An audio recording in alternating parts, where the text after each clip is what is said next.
Barubi, student, junior political science.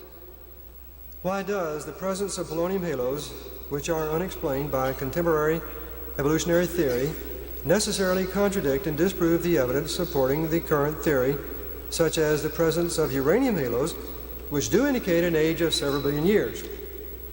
Well, why does the presence of polonium halos dispute the conventional view? Again, remember that the conventional view is that this rock is a part of a giant granite formation, and these granite formations extend far into the depths of the earth. So overall, we've got a rock formation that is cooling, from top to bottom or from bottom to top, whichever the case may have supposedly been. We've got something that is taking, over the period of total cooling, a vast period of time. So if polonium is there, the top to the bottom, that is, we find the polonium halos in the granites today from the top to the bottom, then we have to explain how the polonium could remain there if indeed a long period of cooling took place. That's why we illustrated the Alka-Seltzer and the water. The bubbles are there. If indeed something, is the size of this auditorium and it's filled with water, we start to cool it. How long is it going to take to cool? Well, it's going to take a long period of time. That's the same way it is with the rocks. So the polonium halos in the rocks, though, can't wait around. The polonium is going to disappear very quickly. So unless you isolate, unless you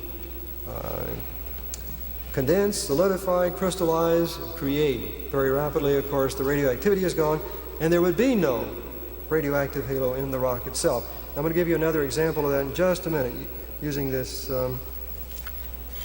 Polaroid film. A question from the same student, another question. Why does the inability of the scientific community to produce granite, rock, or spontaneously generate life necessarily disprove the theory of evolution any more than the inability of a physicist to spontaneously generate matter necessarily disprove the laws of physics? It's a good question.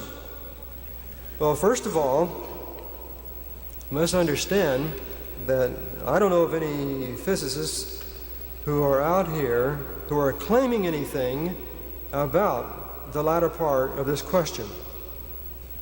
I'll read it again. Why does the inability of the scientific community to produce granite, rock, or spontaneously generate life necessarily disprove the theory of evolution any more than the inability of a physicist to spontaneously generate matter necessarily disprove the laws of physics? Well, see, in physics, the basic law is matter can't be created or destroyed. So there's nothing to disprove there. Matter can't be created or destroyed, unless you want to go back to the initial part of the Big Bang. So there's nothing to disprove. But now, with respect to the first part of the question, why does the inability of the scientific community to produce granite, rock, or spontaneously generate life disprove the theory of evolution? You see, they claim, evolution claims that it had to be. Life, you here tonight, are here supposedly because of the chance occurrence, the spontaneous generation of life sometime in the primeval past in some primeval ocean. It's a claim that is made part and parcel, a fundamental part of evolution. This granite that I'm holding here, this piece of biotite that we've shown and talked about tonight, it didn't come out of nowhere, supposedly, as far as evolution is concerned. It is an integral part of the earth. It came as a result of the slow cooling of magma with the uniformitarian principle. The physical laws that govern the crystallization of this rock, you see, are inevitably the same that exist here tonight. So, if you want to prove what you're saying is true, if you want to test as to whether that theory is really based on a valid scientific principle, all you've got to do is take it into the laboratory in the here and now, melt the granite, let it cool, let it solidify, let it crystallize, and you should be able to, on the basis of the evolutionary theory and the acceptance of its uniformitarian principle, you should be able to reproduce that piece of granite. Because you see, supposedly, 4 billion years ago, or 4.5 billion years ago, or 3 billion years ago, the laws were identical to what they are today. And may I suggest to you that something, yes, why don't you come up to the microphone?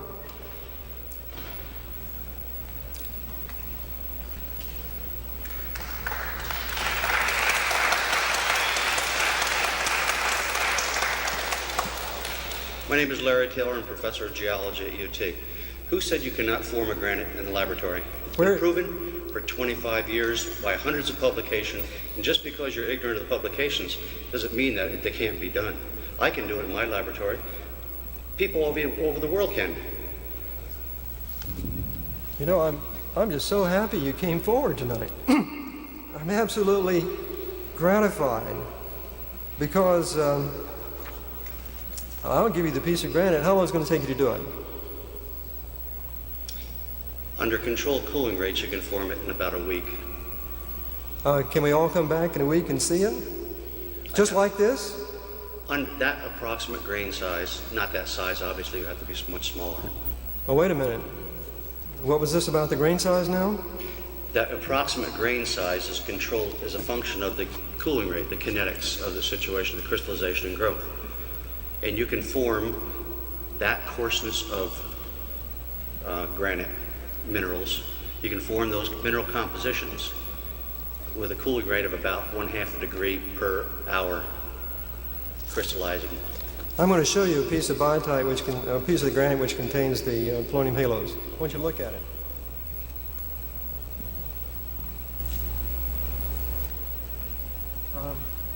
How long do you think it would take you to do this one? That, the grain size, and I don't know what the exact mineral compositions are there, but I estimate the same approximate cooling rate. Anything slower than 1/2 degree per hour over the crystallization range of approximately 200 degrees over which these minerals crystallize will be sufficient to do this. And we'll, in a week... And people at UCLA, at Caltech, at Chicago, at MIT, at Harvard, at wherever you want to go, can do this. So I don't see that the big problem.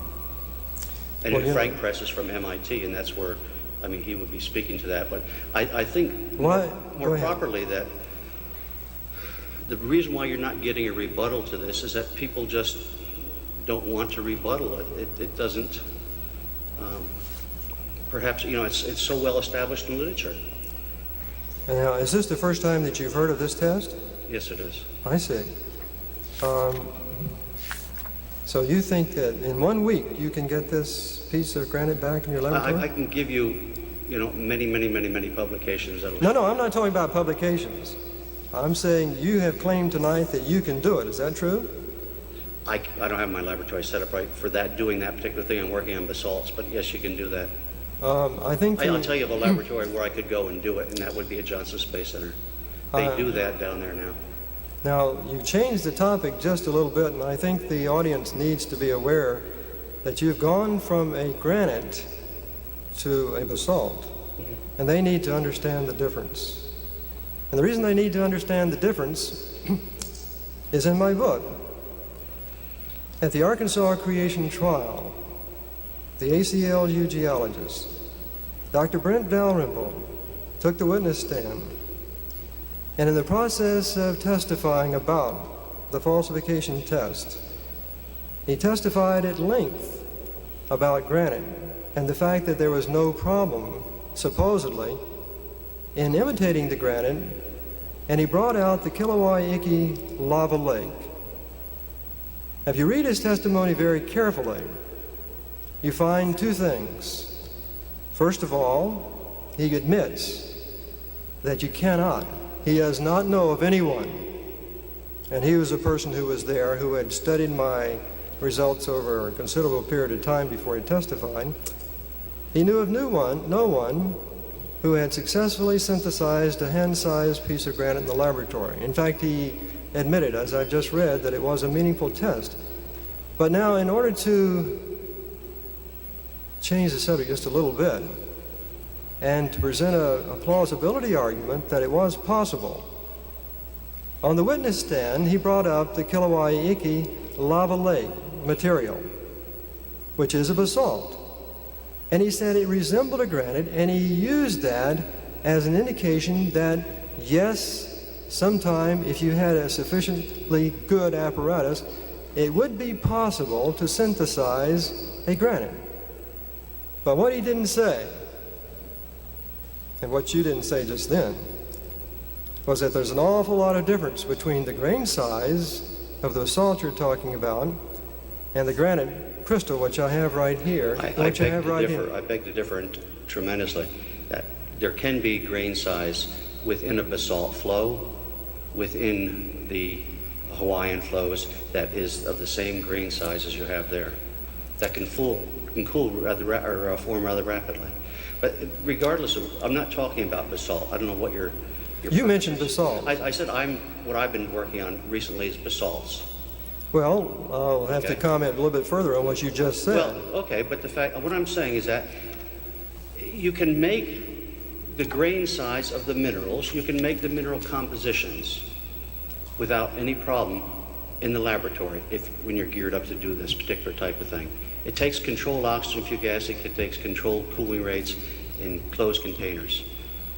You could make something hand size, but we don't make them that large. We have problems with containers. We make them smaller. So we're making them on the order of just a few, 5 millimeters, 6 millimeters across. We're not making a hand size, but the fact is we can duplicate everything, and it's been done for many, many years. I want to go back to the statement, and then I'll pick up with what you just said. On the Kilauea lava lake, because of what Brent Dalrymple said at the Arkansas Creation Trial, I got samples of the Kilauea lava samples. In fact, they're at home, and I was going to bring them with me tonight. I contest your view, and I have the samples to prove it, that I didn't refer to Kilauea. I noticed I said Hawaii. There are many, many flows on Hawaii. You're talking about a very recent, very quickly cooled. When you have lava come out and cool more slowly, if it remains in a lava lake and it cools as a crust in there, then it cools much faster. Much slower, and it's continually heated up and it's near a glass state most of the time. So it's very fine grain size. Mm-hmm. Well, let me ask you this question, following now on the comments that you just made in the I'm sorry, but I feel that I'll be willing to show you the literature. I'll be willing to talk to you about demonstrations, whatever you want. But I'm not about to come up and sit here and have you change things around about basalts and granites. It's well established in the literature. I can give you that.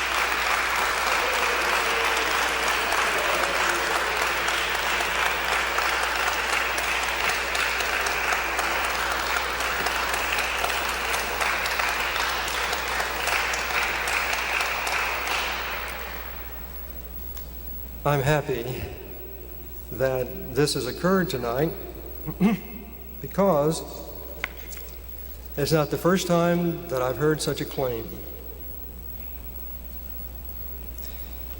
In fact, the letter I just got through reading to you a few minutes ago, and I'll bring his name out now. A geologist up in Canada wrote me a letter. In fact, he's written me several letters. And in these letters, he's pointed out supposedly some things that relate to things that I've been publishing on and so forth. And in the context of this, one of the letters he wrote to me, this is now back in February, he said, a granite sample has indeed been synthesized in a laboratory.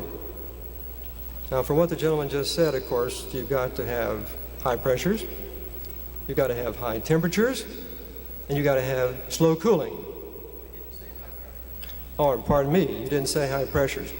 I should say that the evolutionary view of the formation of granite is such that granite supposedly form at great depths under high pressures. So I'll add this. This is a part of the conventional view. He goes on to say, there is a first-year geology course offered here over the television in the form of a 22-hour series called Understanding the Earth. In the program on igneous rocks, they showed a film that was taken back in the early 60s where a granite sample was crushed to a fine powder, poured into a small copper pot, water added, placed in an apparatus, and subjected to high temperatures. The result was a crystallized specimen about the size of your thumb. He said he had this on the tape. In other words, a granite sample has been synthesized in the laboratory. Well, I was really interested. Since I had issued this test, it was subjected to severe scrutiny at the Arkansas trial in 1981. And I will stop just for a moment to say that in 1985, the magazine Science published a report indicating there again was no science in creation science, and I attempted at that particular time to have a rebuttal published, and it was unsuccessful because the magazine indicated that they would not handle anything relating to creation science. But this last summer, as I've indicated to you, again, I issued the challenge. It's been in the EOS. But anyway, I was really interested. Here's someone who's saying that, it's all on TV. So I got a copy of this TV film, Understanding the Earth, and the particular series relating to the synthesis of a granite. And sure enough, when the material came back to me, I actually got the outline for the course. I noticed, though, that in looking at the TV video and looking at the outline of the course, it didn't really say that a granite per se had been synthesized. It said, this is suggestive of how granites supposedly synthesize. Anyway, what was shown on the tape was a powdered granite, and the powdered granite was crushed and put into a furnace, put into, I should say, a gold or a platinum envelope, and it was taken up to 700 or 800 degrees centigrade, and then it was sufficient water and so forth, it was allowed to cool over a several-month period of time. Well, I wanted to actually find the samples that were in that experiment.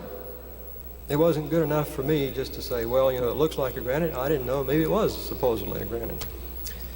So I called the gentleman who had done the series now in the mid-1970s.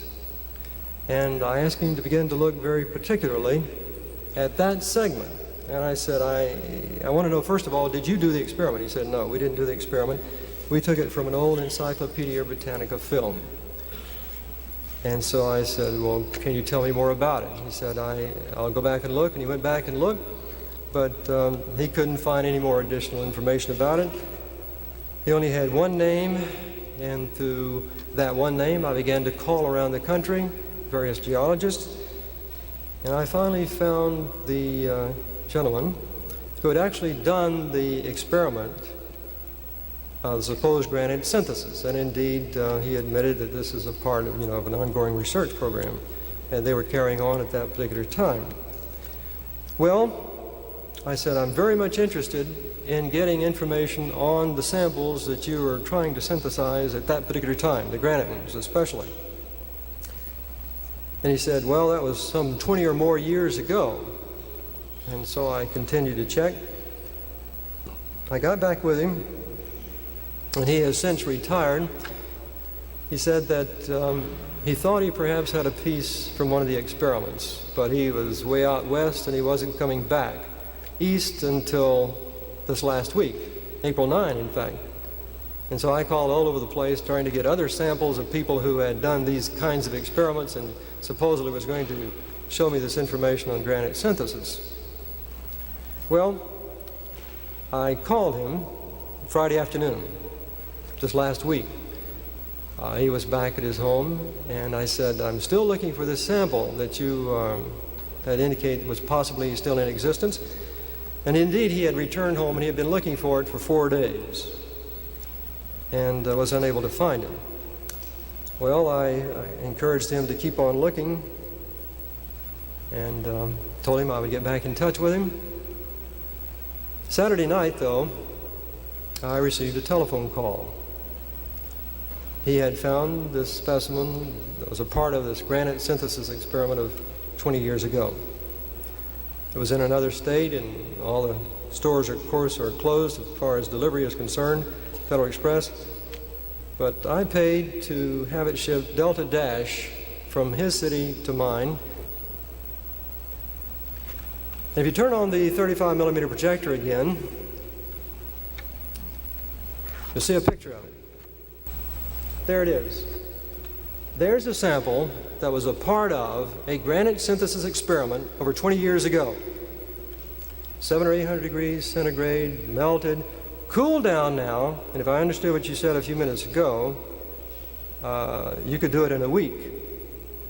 Well, what we're talking about is something here, and that glass slide, right below the penny, is a granite sample that was ground up, crushed, melted, and cooled, not over a period of a week, which you said you were able to do and come up with a granite. That was cooled down over a period of 2 months. And it bears a remarkable resemblance to another piece of rock which is adjacent to it. If you go back to the previous slide, I'll talk about the other rock which is adjacent to it. Okay. Claim has been made tonight that granite can be synthesized like the ones I have up here. But as I was in the last stages of writing my book, and I realized that such events might take place, such as what has happened tonight, I'm very, very happy that it has happened, a thought occurred to me. The laboratory of nature has provided us with an answer. In fact, granite is melted in the earth. In fact, granite comes up through pipes and extrudes on the surface of the earth from time to time. And when it does, sometimes it becomes a glass, which is obsidian. If it cools slower, such as the rock you're seeing right here, technically, I think geologists say it's only a rhyolite if it's on the surface, but there are other people who are geophysicists who say it's a rhyolite even if it's under the surface and cools from a granitic melt. In other words, what I'm saying is what you're seeing on the screen right now is the rock that resulted from the cooling of a granite melt in the earth. And it cooled slowly. And the reason I know it cooled very slowly is because the writing on the rock, you can't see the 1 very easily, is 1,683.3 feet down below the surface of the earth. Now, when that cooled, the rock, the melt itself, the granite melt, did not recrystallize as the original granite. It recrystallized as a fine-grained rhyolite, meaning that the crystals of the quartz and the feldspar are very, very small, whereas the crystals in the granite crystal, which I have up here, are macroscopic, millimeters in size in some cases, and in other cases, such as the rock I'm showing, the material I'm showing right here, inches. In some places, there's a muscovite crystal 9.5 by 7 feet, 3 feet thick. In another place, an enormous crystal, 14 feet, 33 feet long, weight not less than 90 tons. We can turn the lights back on now. And so in response to the comment that it's easy to do granite synthesis, I point to the natural laboratory, the laboratory of nature, in which granite has been melted and allowed to cool an innumerable number of times. And the material does not result in a reformation of a granite, but what geologists call a rhyolite. The only way that you could possibly falsify the comment that I've just made, or to do anything about the falsification test, is not to refer to a report. The reports have been read. The laboratory of nature says it comes back to a rhyolite, not to a granite. I want to make a suggestion then. If indeed the day ever comes when you are successful in doing what you claim to be able to do tonight, my telephone number will be given to you. And you can call me, immediately call WTVK Channel 10, make it a citywide public event, statewide, whatever you would like to do, and publicly put your evidence where your expertise has been tonight. And I'll be very, very happy to be there again. Yes.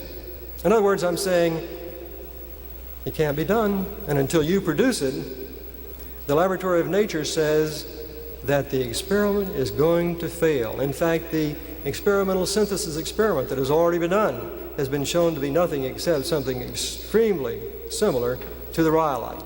which is what the laboratory of nature says it has to be anyway. Yes?